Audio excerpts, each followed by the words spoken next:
media. Jadi tampak ya, apa yang kita lakukan dalam politik Indonesia kita itu dipengaruhi oleh pemikir besar dari Jerman dan juga oleh pemikir dari Prancis, Montesquieu, juga pemikir dari John Locke ya.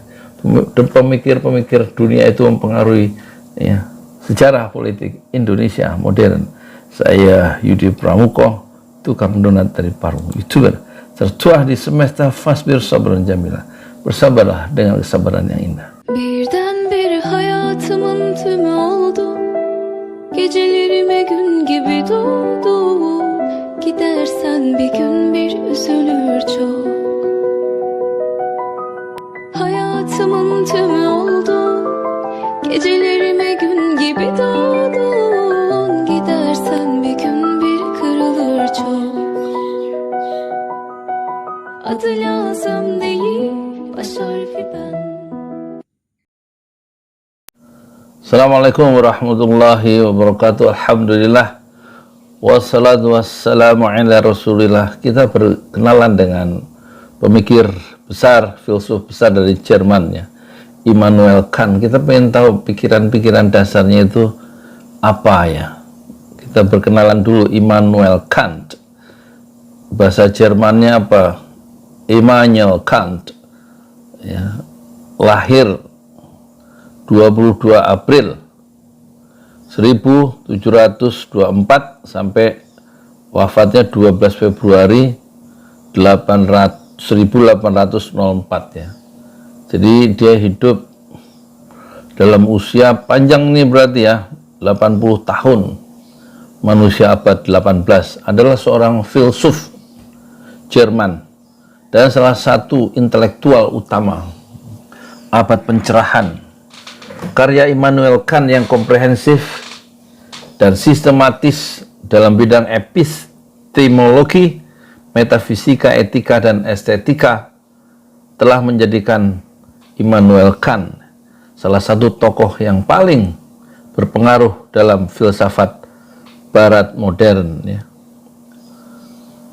Dalam gagasannya tentang idealisme transendental, nah, gagasannya itu adalah tentang idealisme transendental. Kita ini aja ya, kita berkenalan aja tanpa perlu menyelam lebih dalam, itu nanti ada buku khusus ya. Kita bersalaman dulu dengan Immanuel Kant. Kant berargumen ya, bahwa ruang dan waktu hanyalah bentuk-bentuk intuisi. Bentuk-bentuk intuisi itu dalam tanda petik ya, yang membentuk semua pengalaman. Oleh karena itu, meski hal-hal dalam dirinya itu dalam tanda petik, meski hal-hal dirinya itu ada dan berkontribusi pada pengalaman, namun itu tetap berbeda dari objek pengalaman ya. Dari sini dapat disimpulkan bahwa objek pengalaman hanyalah apa yang tampak, dan sifat segala sesuatu pada dirinya sendiri ansih tidak dapat diketahui oleh manusia. Hanya diri yang tampak yang diketahui oleh manusia. Dalam upaya untuk menentang skeptisisme yang ia temukan dalam tulisan-tulisan karya filsuf David Hume, ia menulis Critique of Pure Reason tahun 1781 atau 1787. Salah satu karyanya yang paling terkenal yaitu Critique of Pure Reason, kritik terhadap rasional murni ya, akal murni. Dalam karyanya itu ia mengembangkan sebuah teori pengalaman untuk menjawab pertanyaan, apakah pengetahuan a priori sintetik itu mungkin? Hal itu pada gilirannya akan memungkinkan untuk menentukan batas-batas penyelidikan metafisika. Kant menyamakan idenya sebagai revolusi Kopernikus untuk menemukan objek indera sebagai sesuatu yang sesuai dengan bentuk intuisi spasial dan temporal kita, sehingga kita memiliki a priori kognisi tentang objek tersebut. Ini omongan-omongan para filsuf begini, pikiran-pikiran nggak ada dalam dunia dunia masyarakat awam ya, yang hanya membicarakan makan, kemudian masak, beli beras, gaji UMR. Jadi pikiran-pikiran yang sangat elitis ini diperlukan ya untuk kita keluar dari kehidupan sehari-hari. Kan berpandangan bahwa akal merupakan sumber moralitas dan estetika muncul dari kemampuan penilaian yang tidak memihak. Pandangan Kant terus memiliki pengaruh besar pada bidang ilmu filsafat kontemporer, ya, terutama bidang epistemologi, etika, dan teori politik, serta estetika pasca modern. Immanuel Kant berusaha menjelaskan hubungan antara akal dan pengalaman manusia dan bergerak melampaui apa yang ia yakini sebagai kegagalan filsafat dan metafisika tradisional. Immanuel Kant ingin mengakhiri apa yang ia anggap sebagai era teori pengalaman manusia yang sia-sia dan spekulatif, serta menolak skeptisisme para pemikir seperti David Hume. David Hume ini kalau nggak salah filsuf Prancis ya. Immanuel Kant dianggap telah menunjukkan jalan melewati kebuntuan antara rasionalisme dan empirisme, dan secara luas telah mensintesis kedua tradisi tersebut dalam pemikirannya. Nah, itu yang baru ya, dalam pemikiran Immanuel Kant ya. Immanuel Kant mendukung gagasan bahwa perdamaian abadi dapat tercapai melalui demokrasi universal dan kerjasama internasional, dan mungkin hal ini bisa menjadi tahap puncak dari sejarah manusia. Pandangan keagamaan Kant terus menjadi subjek perdebatan ilmiah, mulai dari kesan bahwa ia bergeser dari posisi argumen ontologis tentang kebenaran Tuhan ke agnostisisme berprinsip ke pandangan yang lebih kritis seperti yang dicontohkan oleh Schopenhauer. Schopenhauer ini pemikir besar dari Jerman juga ya kalau nggak salah, yang mengkritik bentuk imperatif etika Kant sebagai moral teologis dalam tanda petiknya, hingga Nietzsche itu juga pemikir Jerman yang gila ya, hingga Nietzsche yang mengklaim bahwa Immanuel Kant mempunyai dalam tanda petik darah teolog dan hanyalah pembela agama Kristen tradisional yang ahli. Ini kritik dari Nietzsche terhadap Immanuel Kant. Di luar pandangan agamanya, Immanuel Kant telah dikritik karena rasisme dalam beberapa makalahnya, seperti perihal kegunaan prinsip teologi dalam filsafat dan karangan perihal perbedaan ras-ras manusia. Meskipun dalam sebagian besar karirnya dia menjadi pendukung rasisme ilmiah. Ya, meski dalam sebagian besar karirnya dia menjadi pendukung rasisme ilmiah, pandangan Immanuel Kant tentang ras berubah secara signifikan dalam dekade terakhir kehidupannya. Setiap orang itu berubah, termasuk para pemikir atau filsuf yang besar sekalipun. Pada akhirnya Immanuel Kant menolak hierarki rasial dan kolonialisme Eropa dalam karyanya Menuju Perdamaian Abadi sebuah konsep filosofis. Selama hidupnya, Immanuel Kant juga menerbitkan karya-karya penting lainnya tentang etika, agama, tentang hukum, estetika, astronomi, dan sejarah. Ini termasuk sejarah alam universal yang ditulis pada tahun 1755, kritik alasan praktis tahun 1788 karya itu, dan kemudian karya yang dihasilkan tahun 1790 yaitu kritik penghakiman. Agama dalam batas-batas rasio murni muncul sebagai karya tahun 1793, abad 18 dia produktif ya. Dan metafisika moral tahun 1797 ya. Jadi ini Immanuel Kant ini itu berarti hidup ya 300 tahun yang lalu ya. Ya, 250 tahun yang lalu. Tetapi pikiran-pikirannya masih dikaji orang ya.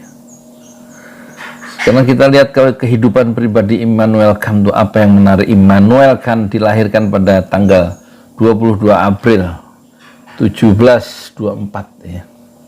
Di sebuah kota kecil dalam wilayah Prusia Timur yaitu Königsberg. Keluarganya merupakan penganut Protestanisme yang taat sehingga mempengaruhi pemikiran Immanuel Kant terhadap moral. Ia dan keluarganya merupakan pengikut gereja Lutheran. Ayahnya merupakan seorang imigran dari Skotlandia, sementara ibunya keturunan Jerman. Pendidikan Immanuel Kant sampai ke jenjang pendidikan tinggi. Ia menjadi mahasiswa jurusan teologi di Universitas Königsberg pada usia 18 tahun. Setelah 18 tahun udah kuliah ya. Selama kuliah ia memiliki minat pada matematika dan fisika dan karya Isaac Newton. Isaac Newton itu fisikawan dari Inggris ya. Studi Kant sempat terhenti ketika ia berusia 22 tahun pada tahun 1746. Penyebabnya apa? Penyebabnya adalah kematian ayahnya. Sehingga ia berhenti kuliah dan mulai mencari pekerjaan untuk memenuhi nafkah keluarga. Oh, sama aja masalah manusia itu ya. Soal makan, soal ketidakstabilan ekonomi. Sementara ingin mencapai cita-cita yang lebih tinggi tapi duit nggak ada. Itu sudah terjadi pada Immanuel Kant ya 250 tahun yang lalu. Immanuel Kant tetap dapat menyelesaikan studinya pada 1755 dan menjadi pengajar di Universitas Königsberg. Ia menjadi profesor di Universitas Königsberg pada tahun 1770. Kant hidup di Königsberg sepanjang hayatnya. Dia nggak kemana-mana. Seperti Imam Malik sampai usia 80 tidak pernah keluar kota Madinah. Ya. Mencintai ilmu dan hidup dalam satu wilayah di mana Rasulullah berjuang dan wafat di Madinah, dan sampai usia senja dia tidak pernah berkeliling dunia. Sama dengan Immanuel Kant ya. Sejak menjadi profesor tahun 1770 berarti usianya itu 46 tahun sampai wafatnya ya. Wafatnya tadi sampai 1804 ya. Dia tetap hidup di kota di Prusia Timur, Königsberg ya. Sekarang kita lihat bab tentang metode filsafat Immanuel Kant ya. Meyakini bahwa segala pengetahuan diawali dan didasari oleh pengetahuan terhadap filsafat. Jadi filsafat itu induk segala ilmu. Immanuel Kant meyakini bahwa kenyataan yang dilandasi oleh pengetahuan bersifat objektif. Ia mengembangkan metode penelusuran filsafat yang transendental. Ide transendental dianggapnya sebagai cita yang mengendalikan pemikiran dalam kerangka kerja keilmuan. Immanuel Kant memulai pemikiran filsafat dengan pertanyaan mengenai sumber dari segala dasar ilmu alam dalam diri subjek. Semua pertanyaan yang tidak terkait dengan pertanyaan utama ini tidak dipertimbangkan sama sekali. Penyelidikan filsafat dilakukan dengan mengetahui terlebih dahulu ya, mengenai peristiwa-peristiwa yang memiliki subjek yang dapat diselidiki dengan bukti empiris. Melalui pemikiran ini diketahui adanya subjek pengetahuan di dalam subjek, tetapi sifatnya tidak dikenali. Hal yang dikenali hanyalah apa saja yang ada pada diri subjek. Dalam semua bentuk pengetahuan, metode filsafat kan memerlukan keaktifan dalam perkembangan subjek pengetahuan. Ya agak mumet ya kalau memang nggak terbiasa ya. Seperti saya nggak terbiasa. Pemikiran filosofis ya tentang sumber ilmu pengetahuan. Bagaimana menurut Immanuel Kant? Immanuel Kant mengemukakan teori kritisisme yang menyatakan bahwa sumber ilmu pengetahuan ada dua, yaitu akal dan pengalaman. Pandangan Kant terhadap sumber pengetahuan menyeimbangkan antara rasionalisme dan empirisme. Kant meyakini bahwa cita-cita pencerahan dapat tercapai melalui keseimbangan antara rasionalisme dan empirisme dalam hal kebebasan, kemajuan, dan kesetaraan. Immanuel Kant kemudian menyeimbangkan keduanya melalui sintesis terhadap unsur pengenalan pengetahuan. Immanuel Kant menyatakan bahwa bahan-bahan pengetahuan yang diterima oleh akal berasal dari bukti empiris yang meliputi indera dan pengalaman. Immanuel Kant ya, menjelaskan, mensintesiskan ya, unsur a priori pada rasionalisme dengan unsur a posteriori pada empirisme. Ia meyakini bahwa unsur a priori pada rasionalisme itu diperlukan oleh segala pengetahuan yang dicapai manusia melalui indera. Ya. Unsur a priori ini harus ada sebelum pengalaman terjadi yang memberikan pemisalan pada kondisi elemen bentuk, ruang, dan waktu yang menyusun benda dalam pengamatan manusia. Ketiga elemen ini telah ada lebih dahulu di dalam akal manusia sebelum adanya pengalaman dan pengamatan. A priori dalam pendapat Kant mengarahkan objek pengamatan menuju ke akal. Ya. Melalui pandangan ini Kant menganggap belajar sebagai suatu substansi yang bersifat spiritual. Proses tercipta dan terbinanya dilakukan oleh dirinya sendiri. Itu pandangan apa? Pandangan Immanuel Kant tentang apa? Tentang sumber ilmu pengetahuannya. Dan sekarang bagaimana pandangan Immanuel Kant tentang moral dan kebaikan? Ini kita baca dari Wikipedia ya, untuk pengantar aja. Kalau untuk mendalami nanti bisa belajar sama Dr. Faiz itu ya. Yang pernah diwawancara di podcastnya Gita Wirjawan. Bagus ya, ada kuliah-kuliahnya ya, di YouTube. Faiz, Dr. Faiz dari Jogja. Kenapa dia menjadi ahli sejarah filsafat begitu, mengenal pemikir-pemikir dunia? Karena Dr. Faiz katanya dia itu dulu kuliah sebenarnya nggak minat, dia cari jurusan apa yang paling nggak banyak peminatnya. Kata orang fakultas yang panitianya itu yang nggak banyak peminatnya adalah jurusan filsafat. Ya udah saya kuliah di situ aja. Yang penting kuliah. Ceritanya gitu di podcastnya itu. Immanuel Kant menyebut teorinya tentang moral sebagai prinsip imperatif kategoris. Dalam prinsip ini semua orang diperlukan setara dalam kebebasan. Setiap manusia memiliki hak untuk diperlukan setara dan berkewajiban pula untuk memperlakukan orang lain dengan setara. Dia menganggap Tuhan sebagai kebaikan tertinggi yang menyediakan kehidupan di masa depan yang abadi dari segi moral. Immanuel Kant mengemukakan bahwa perbuatan baik manusia dilakukan untuk kebaikan manusia itu sendiri. In ahsantum ahsantum li anfusikum. Jika kamu berbuat baik, maka kebaikan itu kembali kepada kamu yang berbuat baik. Itu dalam surat Al-Isra gitu. Harapan untuk meminta keadilan kepada Tuhan masih ada di akhirat ketika kehidupan di dunia mengalami kesengsaraan, sementara kebaikan telah dibuat. Wa may ya'mal mithqala dzarratin khairan yarah wa may ya'mal mithqala dzarratin syarran yarah. Siapa yang berbuat kebajikan sebutir debu, maka dia akan menerima, melihat balasan kebaikan itu, yang sebutir debu itu. Dan orang yang berbuat keburukan, kejahatan juga sebutir menir akan melihat balasannya. Dia akan melihat balasan keburukan yang dia lakukan di dunia itu. Sebutir menir itu kelihatan nanti balasannya di akhiratnya.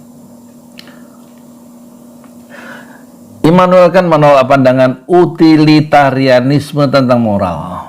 Utilitarianisme menjadikan tujuan sebagai landasan moral bagi perbuatan. Kant berspekulasi bahwa kebaikan dari suatu perbuatan diperoleh atas dasar pemenuhan kewajiban dan tidak memperhatikan tujuannya.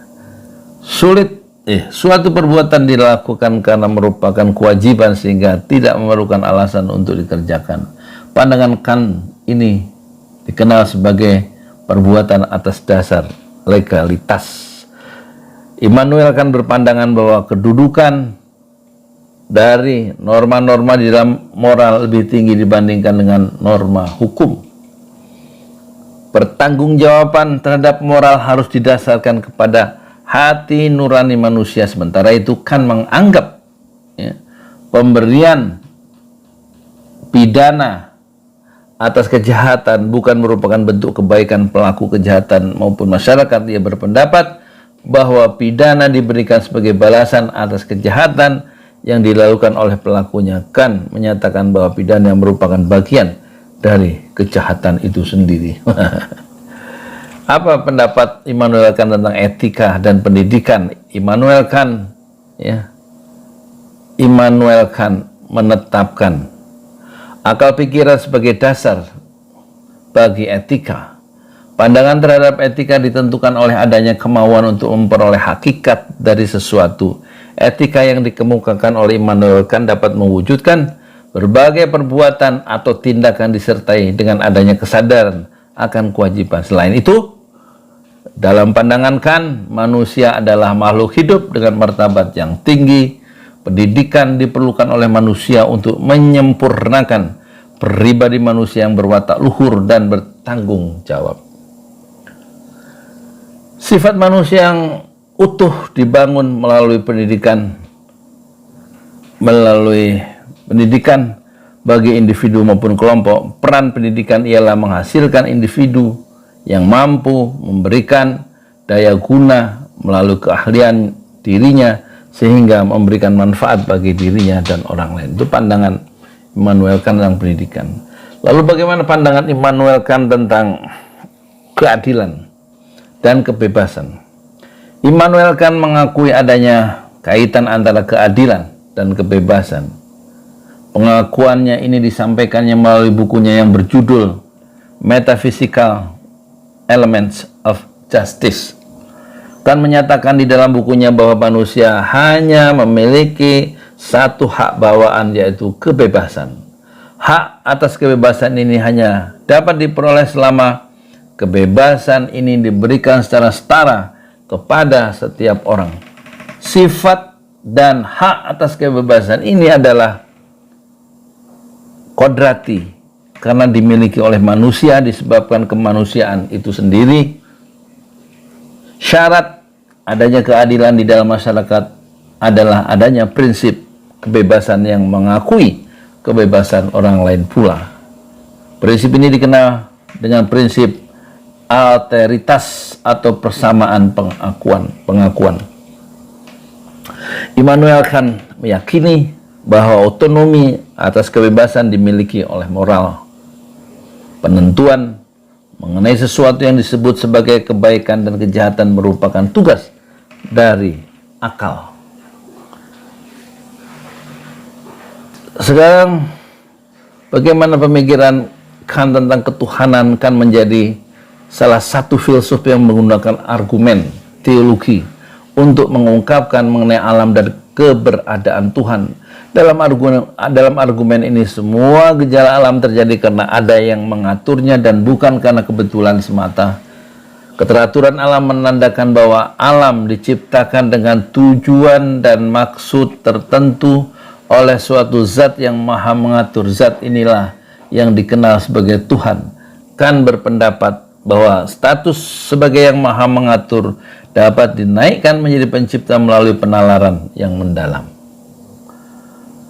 Mengenai metafisika, kan mengembangkan metafisika menggunakan unsur a priori. Metafisika yang dikembangkan oleh kan menetapkan konsep untuk teori dan praktek. Metafisika yang teoritis dikembangkan untuk menentukan prasyarat manusia dalam berpikir, sementara yang bersifat praktis dikembangkan untuk menentukan persyaratan manusia dalam bertindak. Metafisika kan menggunakan objek pengalaman sehingga berbeda dengan logika formal. Pemikiran ini membentuk cara berpikir baru dalam metafisika. Kemudian pemikiran sains. Banyak ya pemikiran sains.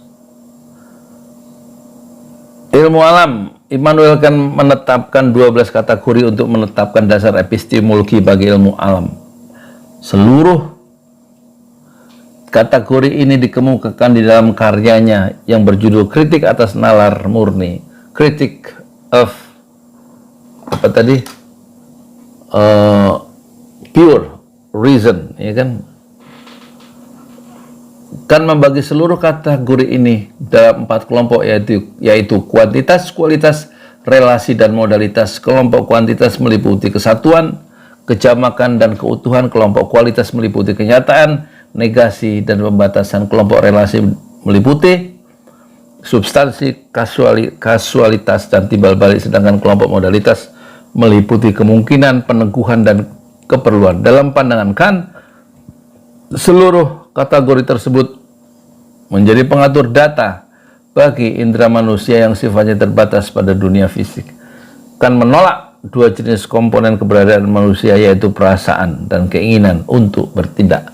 Bagaimana pandangan Kant terhadap asal mula tata surya?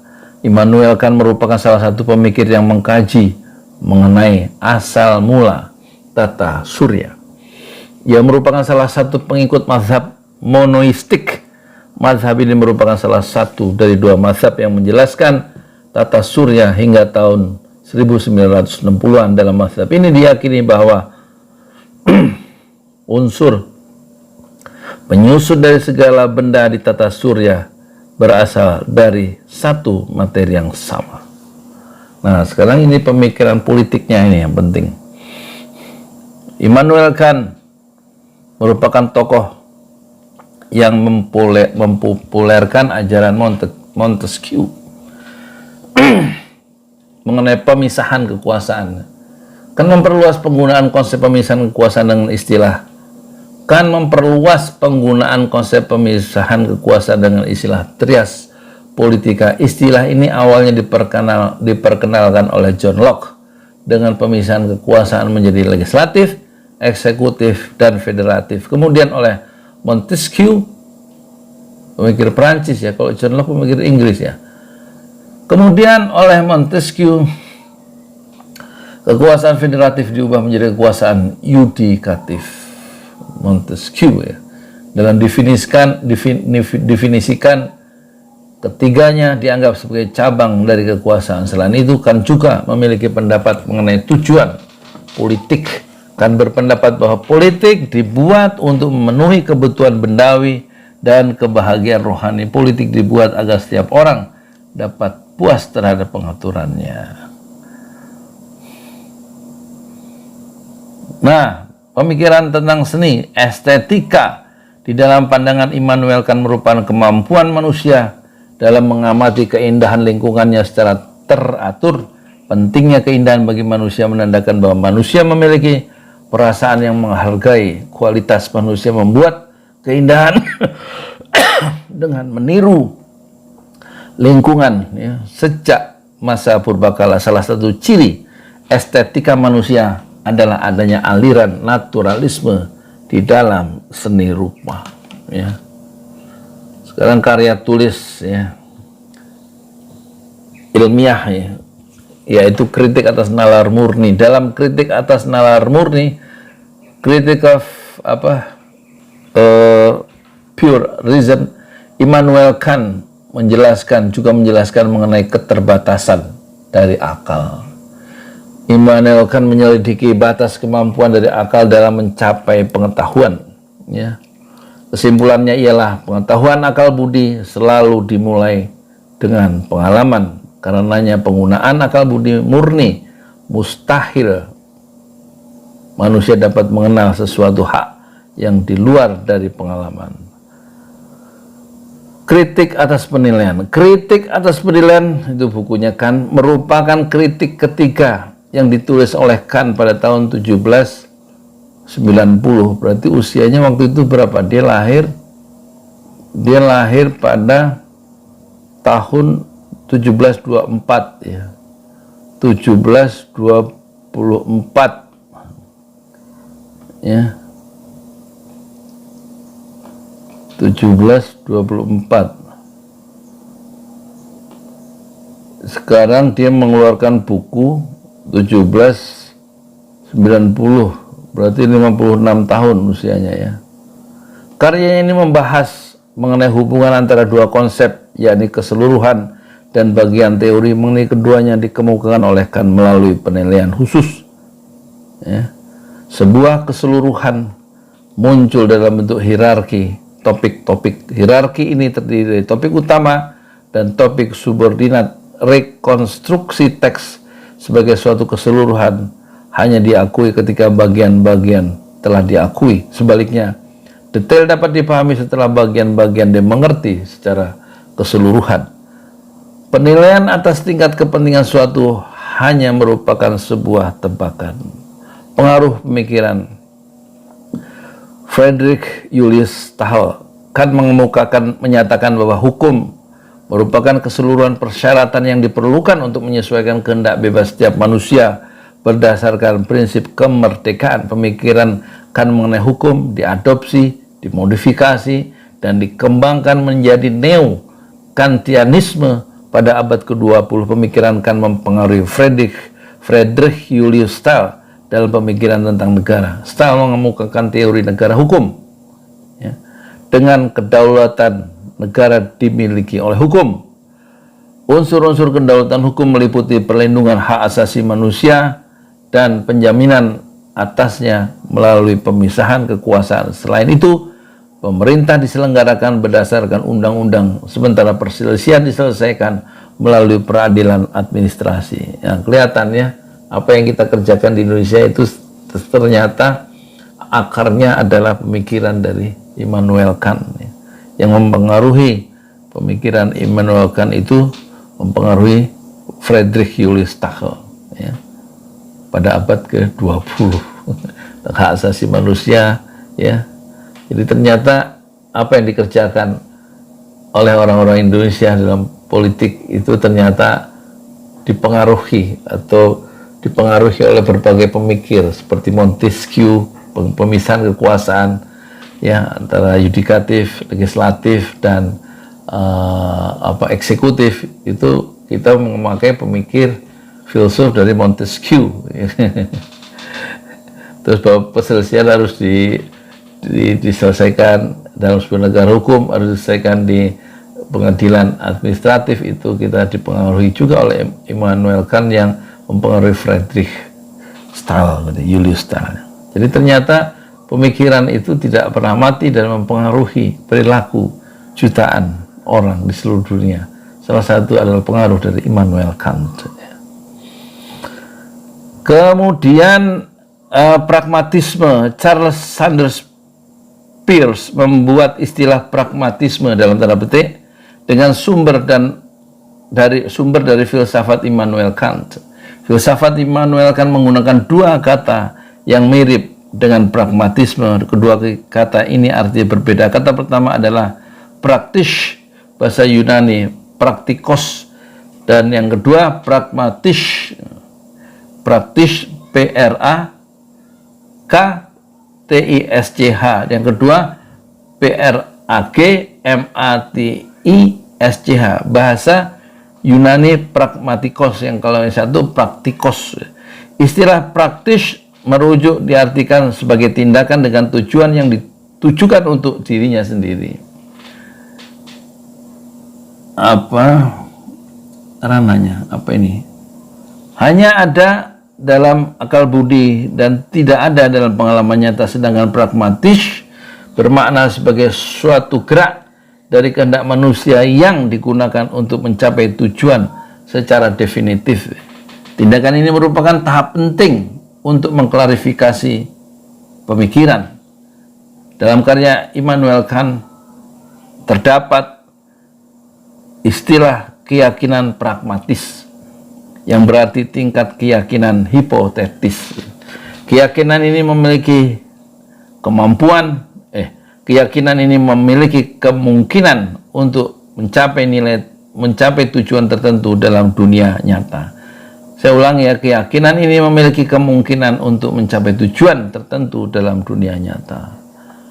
Wah, ini referensinya banyak, itu hanya untuk menulis tentang Immanuel kan ada 68 ya sumber ya di Tokopedia. Jadi tampak ya, apa yang kita lakukan dalam politik Indonesia kita itu dipengaruhi oleh pemikir besar dari Jerman dan juga oleh pemikir dari Prancis, Montesquieu, juga pemikir dari John Locke ya.